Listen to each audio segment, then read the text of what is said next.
So we're kicking off the symposium weekend with DecriMN Dialogues, Psychedelics in the Minnesota Landscape. And we're exploring the evolving psychedelic policy landscape in Minnesota through the lens of decriminalization, community advocacy, and legislative action. Hear from Jessica Nielson, chair of the Minnesota Psychedelic Task Force, as she shares updates, challenges, and visions for a more equitable approach to psychedelic reform. Learn how Minnesota is shaping its unique path forward and how you can get involved in building a future rooted in healing, justice, and community care. Come bearing your questions. So I welcome Jessica to the stage. Thank you.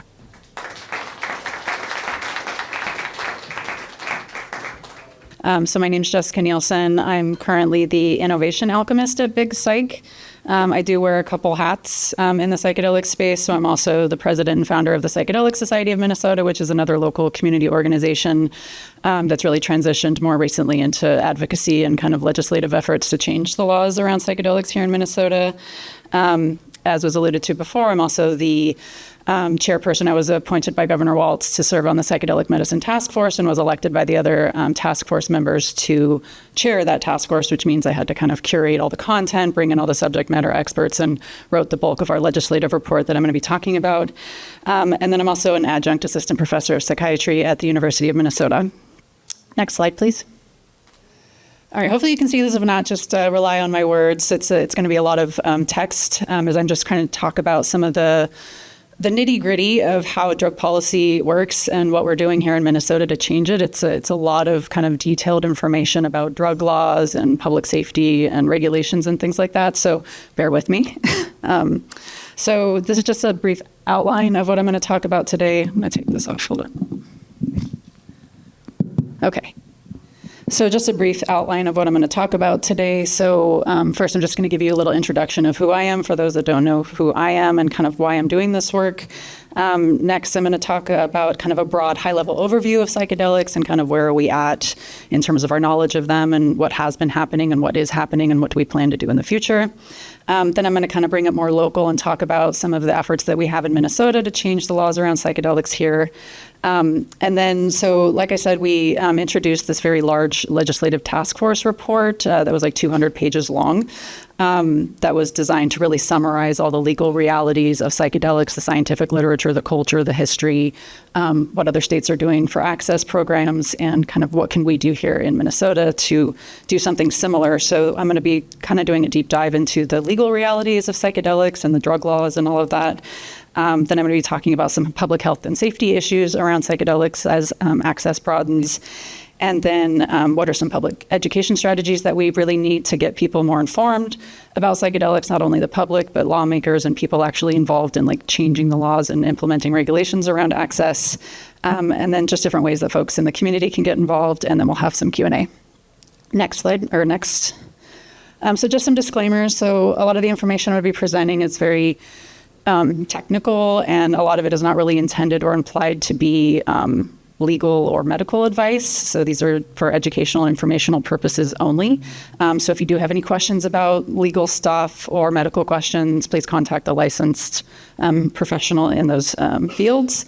And I did use a little bit of AI to help with some stuff. So I don't typically use AI to like do my searches for me or do research for me, but I do like to use them to kind of summarize large pieces of information that I believe are already vetted.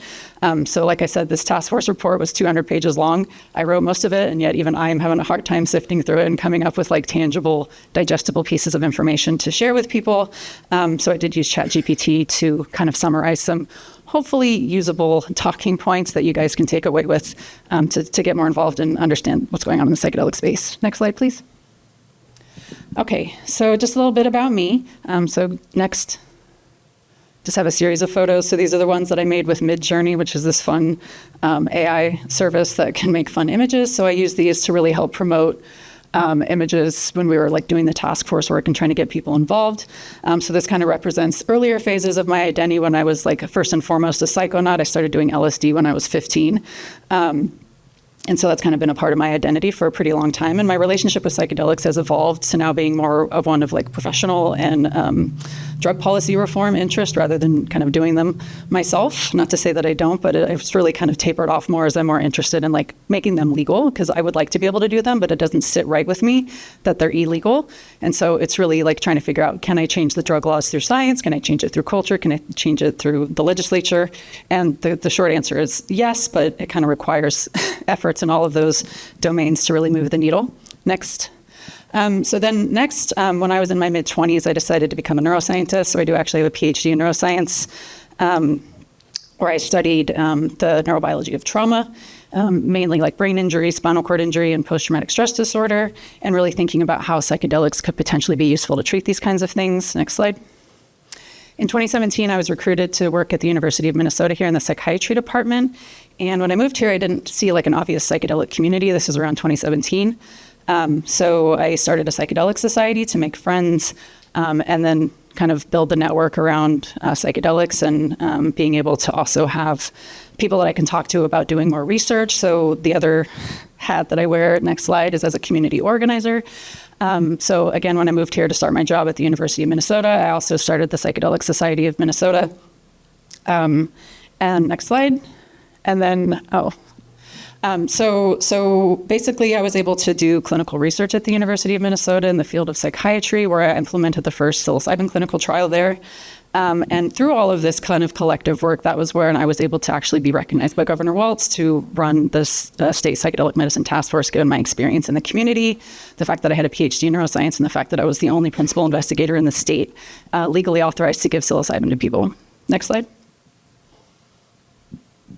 Next slide. All right, so looking at kind of the overview, kind of a high level of like what are psychedelics and where are we at, kind of as a culture. So the plant and fungi origins of psychedelics, like ayahuasca and peyote and mushrooms, like they all have their origins in like plant and fungi material that have been used ceremonially and religiously across the world for millennia. So it's not a new thing, even though it seems like a lot of people are just kind of turning on to the idea of psychedelics. They've been around for quite a long time and have been pretty integral in the culture of a lot of different indigenous communities worldwide. Next slide.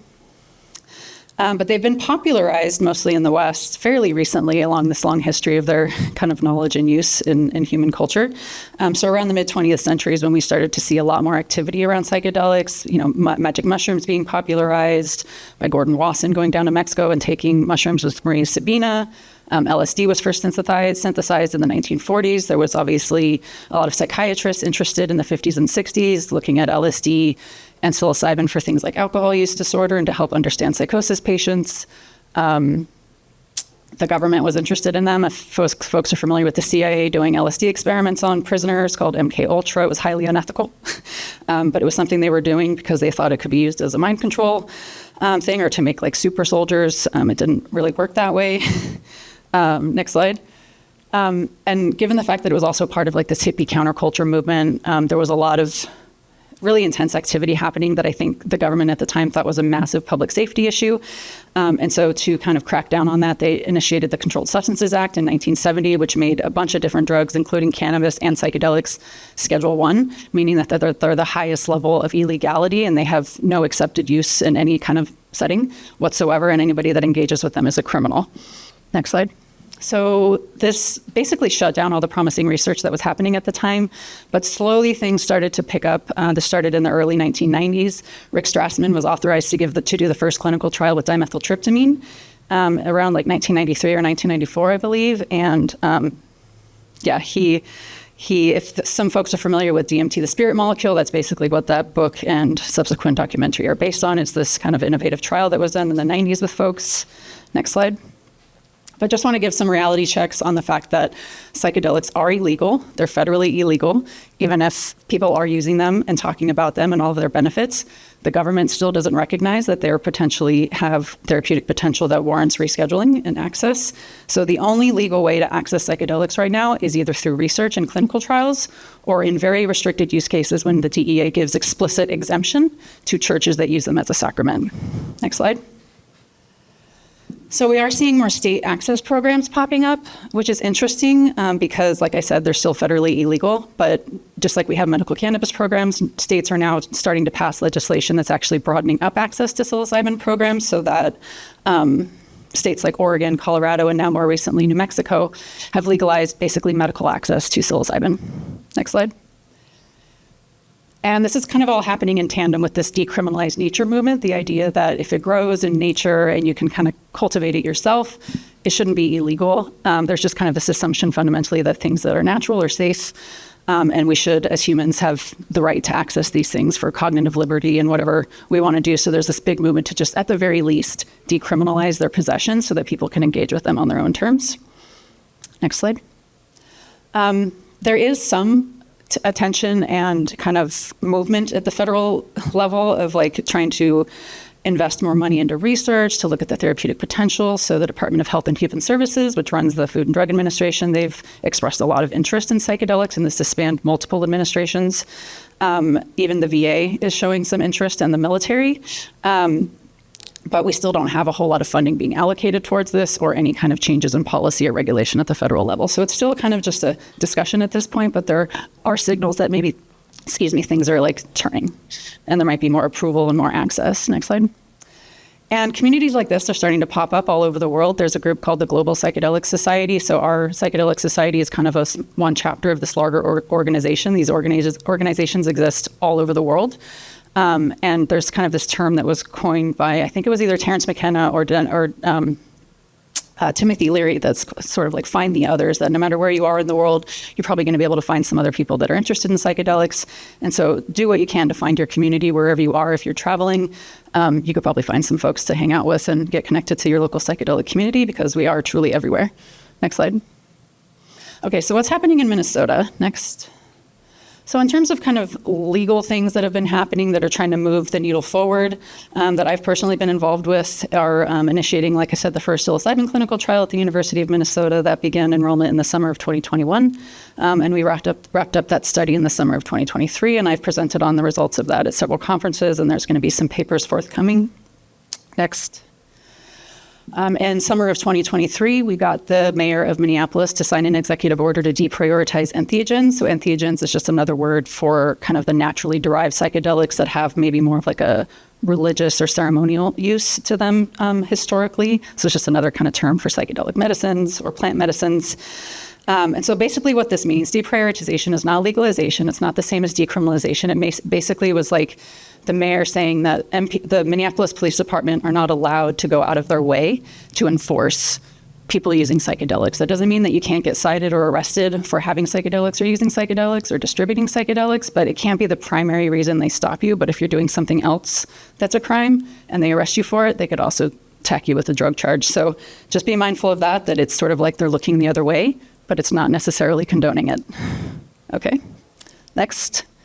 So also in 2023, which was a pretty productive year in Minnesota, the legislature created this bipartisan Psychedelic Medicine Task Force. And so in July of 2023, the governor appointed most of the people to be on the task force. It was 23 members, half kind of direct appointments from the state, like people from state agencies and the legislature, as well as people that volunteered from the public to kind of represent different professionals in the space. So that included myself as somebody that had given people psychedelics in a clinical setting, kind of through the legal channels, psychiatrists, psychologists, patients with treatment-resistant health conditions, veterans, members from our tribal communities, all to kind of have a seat in the table next.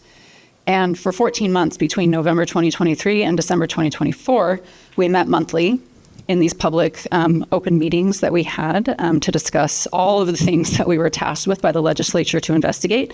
So this included looking at how can we create a state program for things like LSD, MDMA, and psilocybin that would give us our rights as a state under kind of the 10th Amendment of the U.S. Constitution. We do have states' rights to pass laws and enact things that might be in conflict with federal law, and just see like how can we do this without pissing off the federal government too much, because ultimately gaining access to psychedelics, just like the medical cannabis program, is inherently in violation of the Controlled Substances Act. So really figuring out how can we implement something that isn't going to put us in the crosshairs of violating different federal laws. Next slide. So this led to our large legislative report that we were mandated to submit to the legislature, which basically lays out some recommendations, how to navigate conflicts with federal law, summarize the clinical trials that were done with LSD, MDMA, and psilocybin and some recommendations that we put forth on ways to move forward with an access program, given all of that research that we did. Next. And then from that, we basically have 2 bills that have been introduced into the state legislature that we're hoping to move through in the 2026 legislative session. They were introduced a little bit too late this past session, and because the legislature only has a half session, they only meet from February to May, they could only get so much done. So the push was to get this introduced, get it assigned to a committee. I think it's at the Health and Finance Committee, and then hopefully we can get a big, next slide, education campaign going from now until the legislative session starts in 2026 to really educate not only the public, but lawmakers. And so the idea is that if you want one of these programs to pass and you want these bills to move through and you want your elected officials to actually vote for this, reach out to them directly. We have a legislative toolkit that we've developed to really kind of like get people aware of like what are in these bills, what's in the task force report, what do lawmakers need to know so that they can have an informed decision on whether to vote for these bills, and also just letting them know that this is a priority for you so that they know it's important to their voters that if they want to stay in office, they need to be passing legislation that their voters want. So hopefully this can be one of those things. Next. So just going over what the official task force recommendations are, you can just go through. Next, next, next.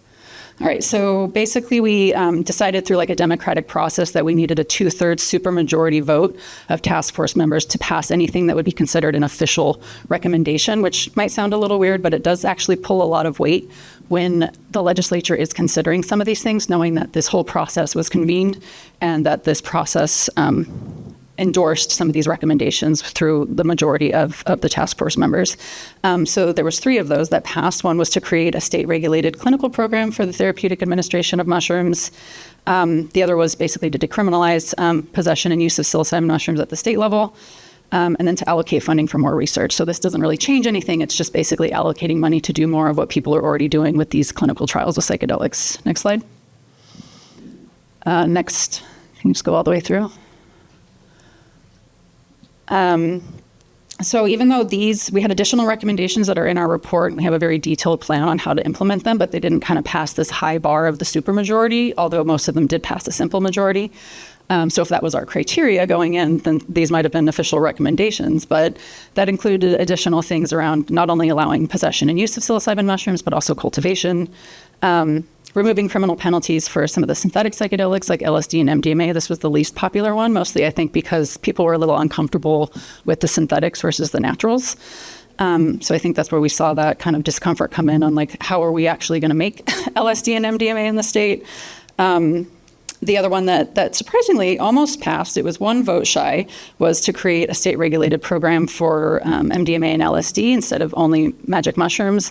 Again, this was a sourcing issue, and I'll get into this in a minute when I talk about what are some of the federal conflicts and that trying to source a synthetic drug that's under control of the Drug Enforcement Administration is really tricky. And so it's easier if you can just cultivate it and grow it within state without having to deal with like the chemical precursors that are needed to synthesize some of these other drugs. Because making MDMA and LSD is very complicated and involves a lot of stuff. I think there's one more next. Oh yeah, and this one, so it was surprisingly popular, but ultimately didn't pass, is sort of like the eventual reality that we do want to get to of having sort of adult regulated use of magic mushrooms, like we similarly have right now with adult regulated use of cannabis. And so this seems a little crazy and far-fetched, but there was a RAND report that came out while we were doing our task force work that basically was like, what is the best way in terms of public safety to regulate psychedelics? And the overarching evidence was that having a legal regulated framework for implementing this is ultimately the safest approach, because then you have products that people know what they're getting, they know how to dose it. There's a lot of regulation and safety built in to make sure that people are doing this well and it's not getting into the hands of people that shouldn't have it. I mean, similar to what we do with like alcohol and tobacco, like it could be regulated similarly, but I think as a state, we're not quite there yet, but in our task force report, we do have a recommendation to see like what does the eventuality of this look like and how would we implement this and roll this out over the next 10 years. Next slide. So this is one of the bills that we introduced, HF 2699. So this is to decriminalize psilocybin mushrooms. So what this would do is decriminalize personal use. There would be some restrictions and penalties around like if you're already committing a crime, like obviously existing laws that exist for like public intoxication, doing things on school property, around children, things like that. So there would still be penalties involved, but it would really be more about like what you're doing in addition to engaging with psilocybin mushrooms that are already crimes. There would be an establishment of a psychedelic medicine board so that we could monitor ongoing public safety and education needs. Protection against discrimination so that folks couldn't be denied parental rights or housing or jobs if they're using psilocybin mushrooms in the state, allocating funding for more public education and harm reduction, and having rulemaking and appropriations that are kind of ongoing and monitoring how things need to evolve as more access and data comes in from this bill passing. Hopefully, it'll pass. Okay, and then the second bill is HF 2906. So this is to create a clinical program with psilocybin mushrooms. So not exactly like the medical cannabis program in the state, but it would be, it basically would be like you go to see a physician or a doctor to get you a diagnosis. There's a list of conditions that we think qualify for maybe having some evidence that psychedelics might help. It's not a finite list. The list is something that we believe would be adaptable, and as more trials are done and more evidence comes to light, we could add conditions to this list that patients could apply for. They'd get a medical card and then could either grow their own psilocybin mushrooms, or they could designate a cultivator that the state has approved to grow it for them. Also having some regulations around having a licensed facilitator to sit with them during their experience, and they get to choose who that is, and then the state will just regulate kind of best practices and safety around that. Having legal protections, again, for people who are engaged in the program but don't want to lose their jobs or parental rights or things like that. Same thing with restrictions and penalties of, if you're doing things that are just a gross violation of already existing laws while trying to engage in this program, there will be fines for that. But then having a heavy emphasis on public health and allocating funding for more research on additional conditions that psychedelics might be useful for. Next slide. So I want to go into the legal realities of psychedelics, and then I think I'm going to stop here because I want to leave some time for Q&A. So basically, psychedelics are illegal at the federal level. So this is because of, like I mentioned before, the Controlled Substances Act. And as I said, in our task force work, we were really assigned the duty of figuring out what are the federal conflicts that we need to be aware of so that we can do something within the state that's not going to put extra attention on us, because other states are doing this and we don't necessarily want to be an outlier. So we can operate within the parameters of our state's rights while not doing something too extreme. So like if we were the first state to implement adult regulated use of psilocybin mushrooms, that's going to draw a lot of extra attention to us. Other states that are trying to use their pharmacy services to prescribe cannabis. I think Georgia did this, and the DEA cracked down hard on that because it's an outlier and it's a clear violation of federal law to get a federal pharmacy involved in a state-regulated program. So there's just little things that we need to think about that kind of keep us off the radar. Next slide. So there is something called the Supremacy Clause. This is related to federal law. So even though we do have the 10th Amendment, states' rights, in the U.S. Constitution, that states should be able to govern themselves and pass laws that they want to, even if they are in violation of federal law. Federal law always reigns supreme no matter what, and it's really up to whatever the current administration wants to enforce and what their policies are around that. So far, the federal government has looked the other way, especially when it comes to the medical cannabis programs, but that's not to say that they wouldn't intervene. So we just always have to be aware that we're operating in a space of federal prohibition when it comes to accessing psychedelics. Next slide. And so all of this is being kind of enforced by the DEA, the Drug Enforcement Agency, and so they're the ones that have ultimate control over whether they're going to enforce these drug laws or not in different states. Next slide. There's some risks that if you are operating a business or you're trying to do research or you have some kind of entity that relies on some kind of federal support, you run the risk of losing that federal support if you're engaging in something that's a federal crime. Next slide. Another issue is like interstate issues. So even if two different states have legal programs, you're still not allowed to transport controlled substances across state lines, even if those two states are legal. So you do have to be cognizant of those kinds of federal laws as well. Next slide. There's a lot of businesses popping up now that are related to not only cannabis, but psilocybin and other psychedelic medicines. And so this has issues with banking. If you're trying to open up a bank account that has federal insurance or other kinds of federal ties, you might have a hard time getting a bank account and running your business. So basically having local banks or credit unions is the way to go. And then basically employment law conflicts. So there are people that work for the federal government, like people that work at the VA, even if they live in a state where like medical cannabis is legal, they can't smoke medical cannabis because it's still federally illegal. So people just need to be aware of that if they're engaging with some of these programs or activities, if they have those kind of federal conflicts in their work or life. Next slide.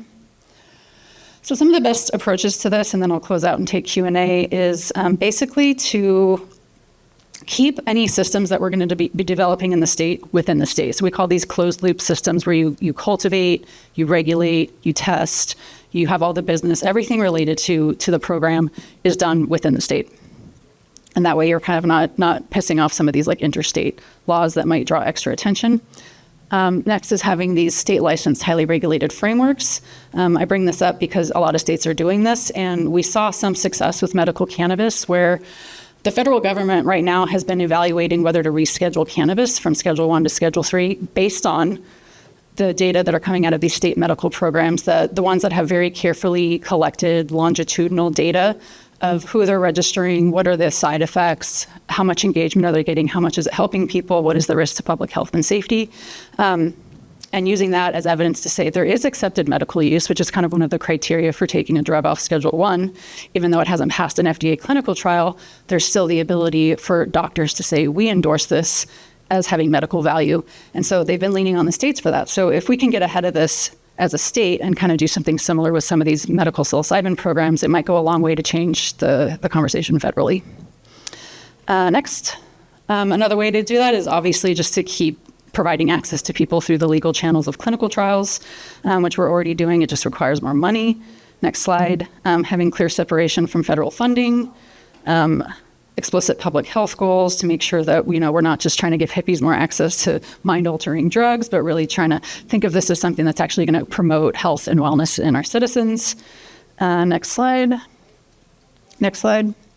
So stakeholder training is going to be really important, especially for like first responders, physicians, teachers, educators, parents. I think it's really going to be really important for us to understand all the ways that people are going to be able to access psychedelics and what are some of the risks. And next, engagement with federal agencies. This might seem a little counterintuitive that you don't necessarily want to narc on yourself to the federal government, but it is important to kind of keep them aware of what's going on because it's not like they don't know what's happening.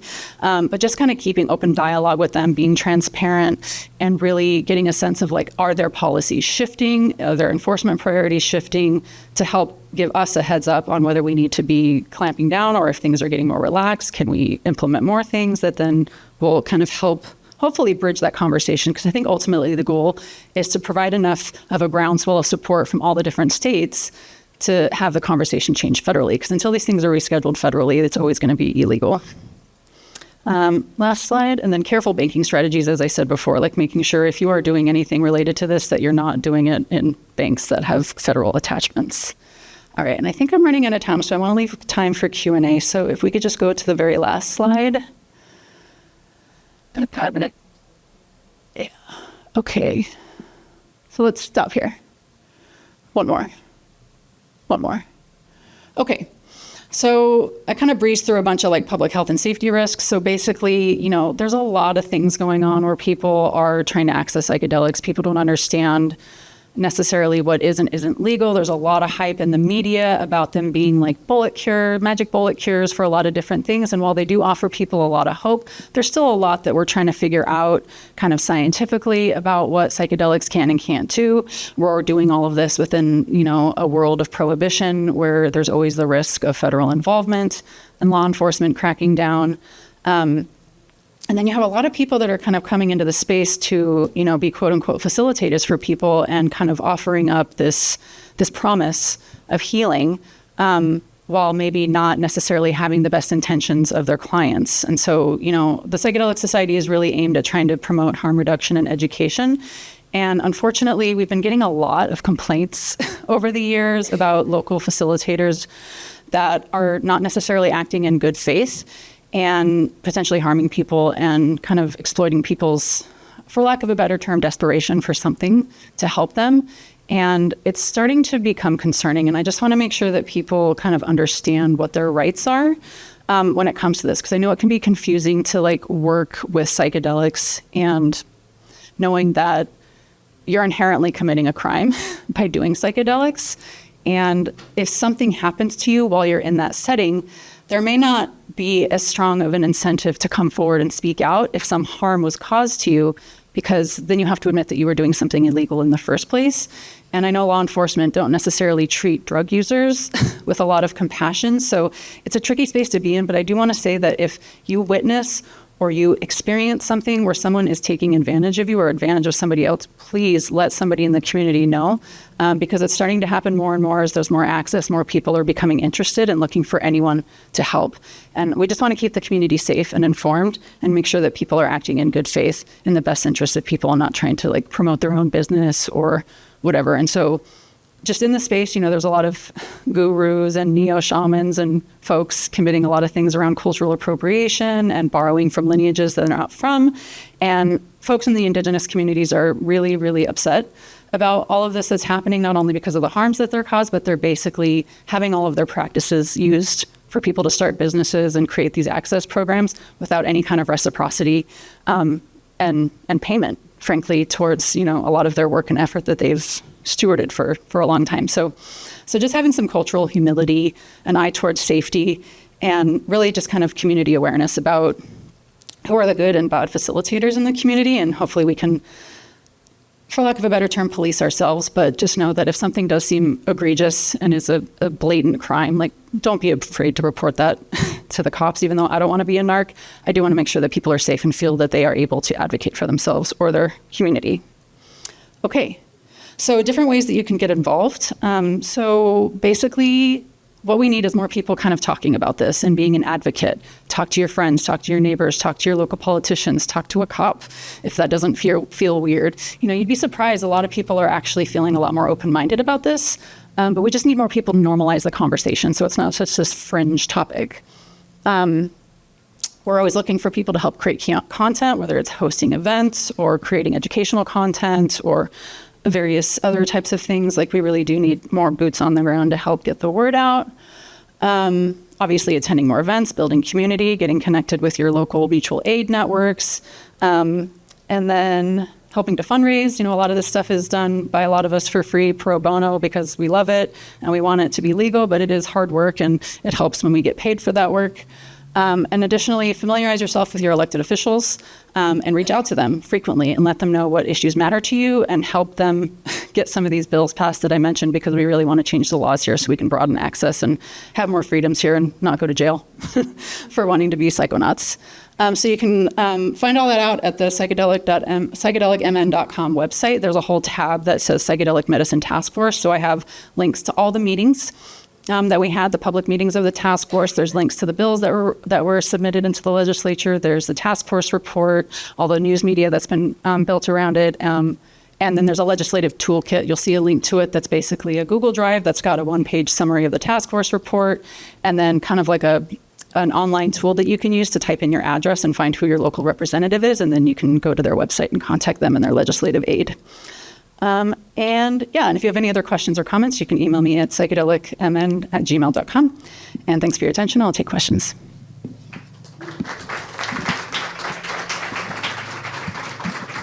So I can't quite see. How you doing? I appreciate your work. My name is Moodle. I'm from Michigan. I work with DecriMN, Detroit Psychedelic Society. I appreciate your approach. At a point, you mentioned a state-based education framework, because I realized education was like a major leverage to this work. A couple questions regarding that. Was that educational program from legislators or from citizenship? And how did the state support that? That's something that was grassroots oriented, and the state just allowed you to do it? How they? Yeah, that's a good question. So the question, if those folks couldn't hear, was like, what was the process of creating the educational campaign for different stakeholders, and how supportive was the state of that? So the educational campaign's ongoing. And so I think just built into our task force report, the main thing was like, we need to be educating people. So it's really thinking about targeted education strategies that, we'd have a separate education strategy for parents if they need to figure out how to talk to their kids. There'd be a separate education strategy for first responders that if we have decriminalization, then we need to make sure that cops and EMTs understand that somebody might be having a psychedelic experience rather than a psychotic break, and they need to have like de-escalation and trauma-informed techniques in place for that. Or just educating the general public on drug laws and like what is and isn't legal, educating cops on like the federal laws and things like that, and then lawmakers on what's actually in the bill. So it's really kind of tailored to each group depending on the audience. And so the idea is this is all being done by us kind of for free right now. The idea is that if these bills pass, they would allocate funding to infuse into some of these community organizations that can start putting out more educational campaigns. But right now, it's just sort of like we're excited that you want to do it. Maybe we'll give you money at some point, but that hasn't happened yet. So really, it's just us kind of doing it of our own volition until there's actually state support for it. Yeah, I'm interested in your research. Could you summarize the results of the study you did, and then is there any more plans for more studies on psilocybin? Yeah, so the question was some of the results of the psilocybin clinical trial that I ran at the University of Minnesota. So the results of that, so I presented that at Psychedelic Science in 2023. There's a paper that we published this past year that was basically, the study was basically focused on, it wasn't a therapeutic study, it was kind of a neuroscience mechanistic study trying to figure out how psilocybin impacts perception and neuroplasticity, the brain's ability to kind of change. So we had folks do like these visual tasks to see how does psychedelics impact people's ability to kind of accurately discriminate visual information that they're looking at when the environment around them is kind of weird and giving them a lot of like confusing signals. And so this is a task that's used quite frequently in people that have schizophrenia, and they're really bad at it. They're not good at kind of detecting what the correct signal is. And so we assumed, given that there's a lot of information that comes out of like the psychiatry world, that psychedelics are psychotomimetic, which means that they mimic psychosis, and there's been ample evidence suggesting that that's not the case. So this is actually another study where we actually found that it's the opposite. People are better at discriminating and getting the correct answer in this visual perceptual task while they're on psilocybin compared to a placebo. And then we also did some interesting neuroimaging around this, where it seems that what they're exposed to seems to be highly context dependent. And so just to kind of get a little nerdy about neuroscience, like this fancy term that everybody's talking about, neuroplasticity, it's the brain's ability to change. But the way neuroplasticity works is that you can induce a flurry of activity, but you have to integrate it into something useful. It's called activity-dependent plasticity. So you could have this activity, but if you don't refine it into something that the brain actually needs to do, that all that activity will go away. So you actually have to train it. So there's a lot of people talking about integration. And in this context, what that means is like you can activate neuroplasticity, and then you need to do something very specific that you want to change. And so what we found was preliminary evidence in the brain that in the visual system, we were seeing areas that were changing as a result of doing psilocybin that were very specific to the context of what we were showing them. Like the brain regions that lit up were basically related to the type of stimuli we were showing them. So it was a really interesting thing. We don't want to have too many strong conclusions about it because it was only data from like 10 people that we were able to get this from, but each person had 7 separate scans.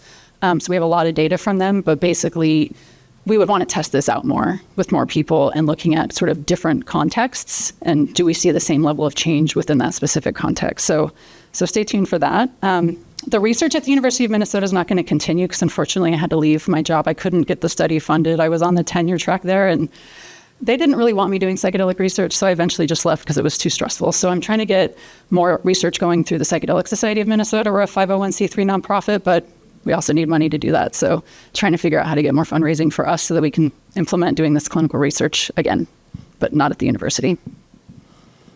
Any other questions?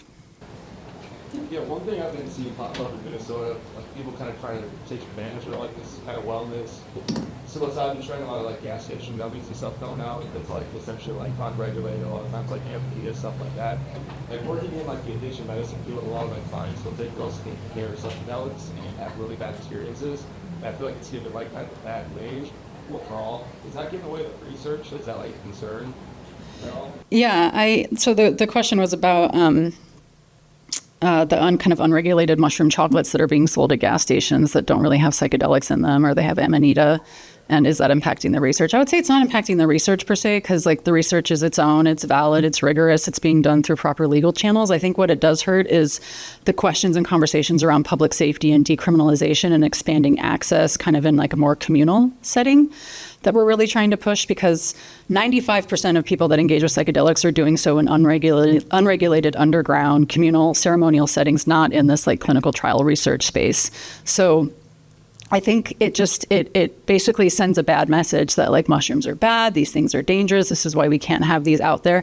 But I think if you know how to frame that kind of information and target it correctly, it's like, well, this is why we need regulation. This is why we need legalization, so that there aren't these weird products hitting the market that, because I think what happens is, you know, and we saw this last year or 2 years ago with this Diamond Shrooms company where people were having seizures after they were eating these mushroom chocolates that didn't have psilocybin in them, but they were trying to pitch them as like magic gummies.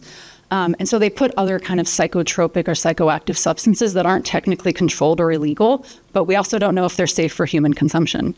So we see basically people being used as lab rats out in the community to basically test these products on. And so it creates a big public health issue. So I think that is an argument for legalizing it, regulating it, so that people know what they're getting and they're not trying to get around these drug laws by giving people potentially toxic substances. And the FDA did actually ban Amanita from being used in food products. Yeah. Can't see hands right there. Okay. The bills did pass. Why'd they come up again? Is there still? Yeah, so the question was the bills didn't pass. So it's not that the bills didn't pass. They were introduced and there wasn't time to discuss them. So they're still there. They're still introduced. They've been assigned to the Health and Finance Committee and they will be discussed in February. And so the plan right now is to make sure that enough voters are contacting their lawmakers who are going to be voting on this in February and March, and let them know that you want them to vote yes. Because we would love it. I think at the very least we can get the DecriMN bill passed. It's a very easy lift. It doesn't cost any money to implement for the state. A clinical program with psilocybin mushrooms is going to be costly, and they've already used up all the budget in the state, so it's not likely that would pass, but I do think we have a good chance of getting DecriMN passed. So I would say put our eggs in that basket right now in terms of public education. All right. Well, thank you all for your attention.